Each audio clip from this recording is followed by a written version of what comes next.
bagi tuh. Dit, Woi, Cun. lagi ngapain nih pada? Biasa ngobrol-ngobrol sambil makan lemper ayam. Makan lemper ayam. Enak tuh lemper. Enak dong. Jelas. Lihat, tiap hari makan lemper. Iya, kenapa emang? Nih, di lemper itu ada komposisinya. Lu tau gak komposisi di lemper tuh ada aja? Tahu gua. Apa ya?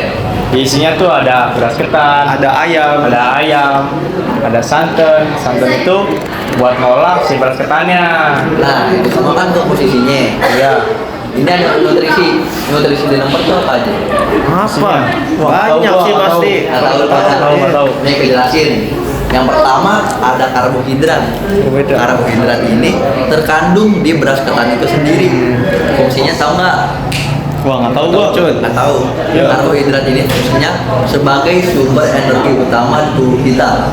Nah, karbohidrat ini diserap oleh tubuh menjadi glukosa, dan glukosa mengalami pembakaran sehingga menjadi energi untuk kita bergerak. Oh, untuk kita gerak ya? Iya. Sehari-hari. Iya. Oh, benar. iya. Yang kedua ada protein. Protein ini terkandung di ayamnya. Oh, iya. Nah, tahu Dari ayam. protein? Gue tahu fungsinya. Tahu, Pak. Fungsi protein itu untuk zat pembangun tubuh dan membantu pembentukan hormon dan enzim. Benar. Tanpa protein kita bakal sakit. Kekurangan aja sakit, apalagi tanpa protein. Benar, benar, bakal bro. sakit. Yang terakhir ada lemak. Nah, lemak ini terkandung dari si santan itu sendiri. Tahu nggak fungsi lemak itu apa? Wah, nggak tahu dah gua. Nggak tahu. Nah, lemak itu sendiri ada di bagian bawah tubuh kita, bagian bawah kulit. Nah, fungsinya itu yang pertama mengatur suhu tubuh dan menurunkan vitamin. Nah, vitaminan pada tahu nggak apa aja? Wah, nggak tahu dah gua. Nggak tahu. Nggak tahu. Yang pertama ada vitamin A, vitamin D, vitamin E, dan vitamin K. Nah, kan tadi tuh komposisi sama nutrisinya. Nih, lu pada tahu nggak proses pencernaan di tubuh kita kayak gimana? Wah, nggak tahu deh. Nih, ini kan videonya. Tahu nih, menarik nih. Coba mau dong nonton. Nih, Oh, itu. Nah, jadi pada proses pencernaan pertama, makanan masuk melalui mulut. Lalu, mulut itu berfungsi sebagai tempat memasukkan makanan ke dalam tubuh. Di dalam mulut juga terdapat beberapa organ tubuh seperti gigi dan lidah. Di dalam mulut juga terjadi dua proses pencernaan, yaitu proses pencernaan kimiawi dan mekanis.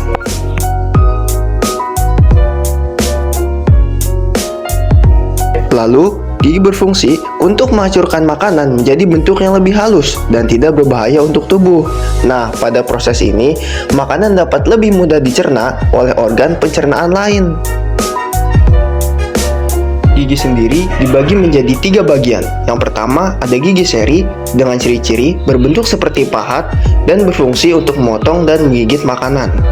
Dan yang kedua, ada gigi taring dengan ciri-ciri berbentuk runcing dan berfungsi untuk merobek dan mengoyak makanan.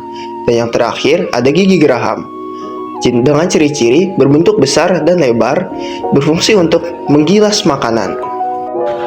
Pada bagian mulut juga terdapat kelenjar ludah. Di gambar ini terdapat 2 bagian kelenjar ludah bagian atas dan kelenjar ludah bagian bawah. Nah, si kelenjar ludah ini menghasilkan air ludah dan enzim amilase atau biasa disebut sebagai enzim petialin. Enzim amilase atau enzim tialin ini berfungsi untuk memecah amilum menjadi glukosa. Pada kasus ini, amilum berasal dari karbohidrat yang kita makan. Nah, karena makanan yang kita makan kali ini adalah lemper ayam, maka karbohidrat yang didapat dari lemper ayam sendiri adalah dari beras ketannya. Lalu, makanan lanjut masuk ke dalam kerongkongan. Nah, kerongkongan ini adalah saluran berbentuk tabung sepanjang 20 cm yang menghubungkan rongga mulut dengan lambung. Lemper yang kita makan tadi masuk ke dalam lambung dibantu dengan gerak peristaltik. Gerak peristaltik itu sendiri adalah gerakan beremas yang dilakukan oleh kerongkongan untuk mendorong makanan masuk ke dalam lambung. Lalu, makanan yang sudah dimakan masuk ke dalam lambung. Lambung adalah bagian dari organ pencernaan manusia yang paling elastis. Lambung berbentuk seperti kantong dan terletak di dalam rongga perut sebelah kiri atas. Di dalam lambung, makanan mengalami pencernaan secara mekanis dan kimiawi. Pencernaan mekanis dilakukan oleh dinding atau otot lambung yang meremas dan mengaduk makanan. Sedangkan pencernaan kimiawi dilakukan oleh getah lambung yang dihasilkan oleh kelenjar getah lambung. Getah lambung mengandung enzim pepsin, enzim renin, dan asam klorida. Enzim pepsin berfungsi untuk memecah protein menjadi pepton. Lalu enzim renin berfungsi untuk mengendapkan protein susu menjadi kasein. Dan yang terakhir asam klorida yang berfungsi untuk mengasamkan makanan dan membunuh kuman-kuman yang ada di dalam makanan kita. Karena makanan yang tadi kita makan adalah lemper ayam, maka dari itu protein berasal dari ayam dari lemper ayam tersebut. Nah, berarti enzim pepsin akan memecah protein pada ayam menjadi pepton.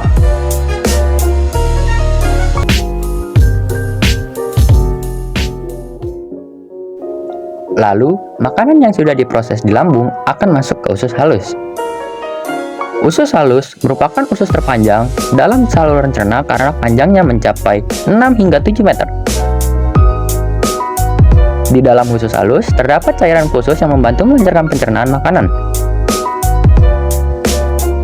Usus halus terdiri dari 3 bagian, yaitu duodenum atau usus 12 jari, jejunum atau usus kosong, dan ileum atau usus penyerapan. Usus 12 jari atau disebut juga duodenum mempunyai panjang kurang lebih 25 cm. Usus 12 jari mencerna makanan dengan bantuan pankreas dan getah empedu. Asam pankreas diproduksi oleh kelenjar pankreas. Asam pankreas mengandung enzim sebagai berikut. Enzim amilase adalah enzim yang mengubah fatty amylium menjadi gula atau glukosa.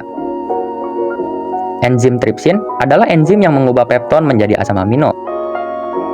Dan protein yang sudah diubah menjadi pepton pada lambung tadi akan diubah lagi menjadi asam amino.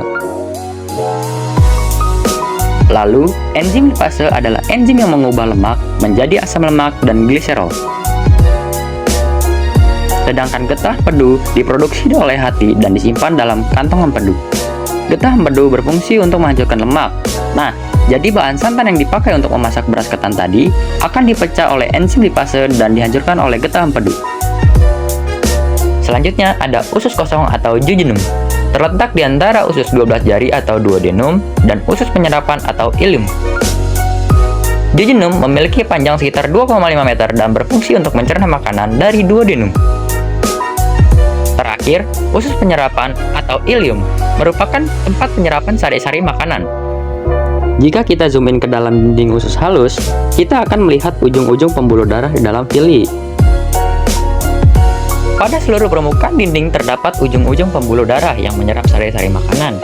Kemudian, sari-sari tersebut diedarkan melalui aliran darah ke seluruh bagian tubuh. Nah, berarti kandungan lempar seperti protein, karbohidrat, lemak, mineral, dan vitamin akan diserap di sini. Setelah itu, sisa yang dicerna oleh usus kecil dilanjutkan ke usus besar. Usus besar berfungsi untuk menyerap cairan, vitamin, dan mineral dari sisa-sisa makanan yang telah diserap oleh usus halus. Di dalam usus besar, terdapat bakteri yang berguna untuk tubuh yang bernama E. coli, atau bisa disebut Escherichia coli, yang berfungsi untuk membantu proses pembusukan sisa makanan. Proses pembusukan sisa makanan akan menghasilkan feses, yang kemudian dikeluarkan melalui anus. Bakteri Escherichia coli juga berperan untuk menghasilkan vitamin K dan B12. Lalu, organ terakhir dalam pencernaan disebut rektum. Rektum merupakan ujung muara usus besar yang berfungsi sebagai tempat penyimpanan sementara feses. Saat rektum terisi feses, maka akan mengirimkan respon ke otak sehingga menimbulkan rasa ingin buang air besar. Lalu, anus adalah lubang di bawah pantat sebagai tempat keluarnya feses dari dalam tubuh. Nah, kira-kira seperti itulah proses pencernaan lempar di dalam tubuh kita, guys.